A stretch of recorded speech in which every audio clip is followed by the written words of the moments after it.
How's it going, Coach? Good.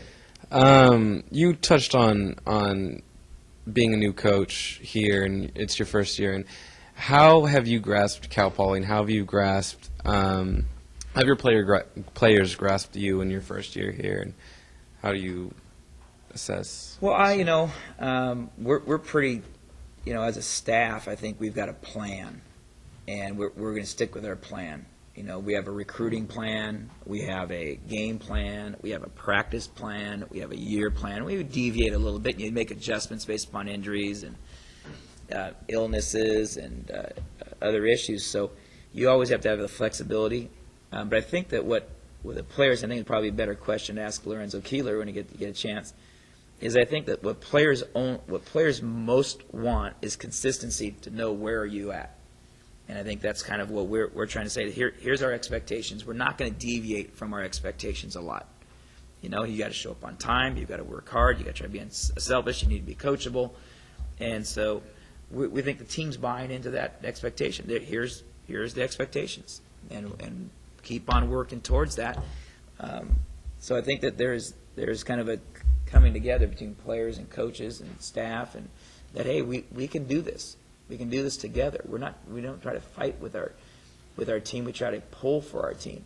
But if you're not going to pull the same way, well then, maybe it's not the right program for you. So far, we've got a lot of guys pulling the same direction, which I think is critical. And you see our bench and the contribution we've got from our bench. I think that last night we had Justin Brown, David Hansen, and Ryan Darling all come off the bench, go double-figure points for us. And part of that success, I think, was because they were into the game emotionally. We talk about that. If you're on the bench just waiting for your chance to play, it's hard to be a contributor. But if you're into the game emotionally on the bench, and you're standing up and you're clapping, you're slapping hands, your teammates are coming in and out, and you're ready to go, I think that gives you a chance to be a contributor right away emotionally. So I think those are the signs that I'm pleased with, is that we're seeing that camaraderie that it takes to really be successful and kind of to overcome our preseason expectations. We need to play with great enthusiasm, camaraderie, and excitement. Mm-hmm. And the preseason expectations weren't great for this program. And how does it feel to step toe-to-toe with Pacific and these conference foes? I mean, you guys are 2-1, and you guys are.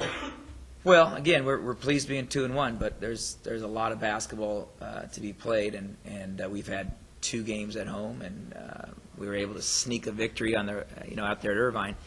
So it's kind of like, let's go back to the road and see if we can't sneak out another victory, whether it's the Fullerton game or Long Beach game. We'd like to be able to say we're in a position that, we're going to compete for the title. Well, we need to continue to focus on what our primary goal is: have a winning record in Mott Gym. That is really, we're 3-2 in Mott Gym. Every win that we can get on the road is a bonus. Let's see what our standing is, what our status is at the end of the first turn or at the end of the year. How are you? Your thoughts on your team grasping the zone defense that's showed up in these past couple of games? Grasping our zone defense? Us playing zone? Yeah. Better every game. Mm-hmm. The hard part about the zone, especially the 2 different zones that we play, you have individual nights where you have to tweak it how you play it. And every team has a little different approach in how they want to attack it. And so you don't necessarily know exactly how they're going to attack it until you play them and make some adjustments. Last night we had to make a couple adjustments in the zone where they beat us in top-down penetration. And at half we really talked about trying to flatten out up top, extend onto the wings. And with the exception of 1 or 2 wing shots, we had a little more wing pressure, forced the short corner pass, and we stopped the top-down penetration very well in the last 10 minutes of the game. So they were beating us on top-down, kick-outs, and dump-offs, and now making those adjustments, have the players being aware enough that you can come into halftime with a game plan, you can stick to it, but then you got to make some minor adjustments. And we're doing a really good job of picking that up, both offensive and defense. We're starting to realize that the game is a little bit of a chess match. You got to be able to prepare to make little adjustments.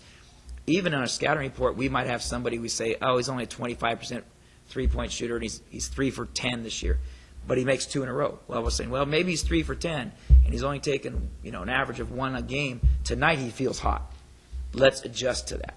And I think that's the part that that we're all gaining confidence in as a team, as a staff, and as players, that, hey, there's adjustments that can be made during the course of the game. That's why they give us timeouts. That's why they give us half times. That's why they give us grease boards, is that we got to coach a little bit here, and you guys got to help us work with this and kind of make those adjustments to help us be successful. Thanks, Coach. That's it from me. Thank you.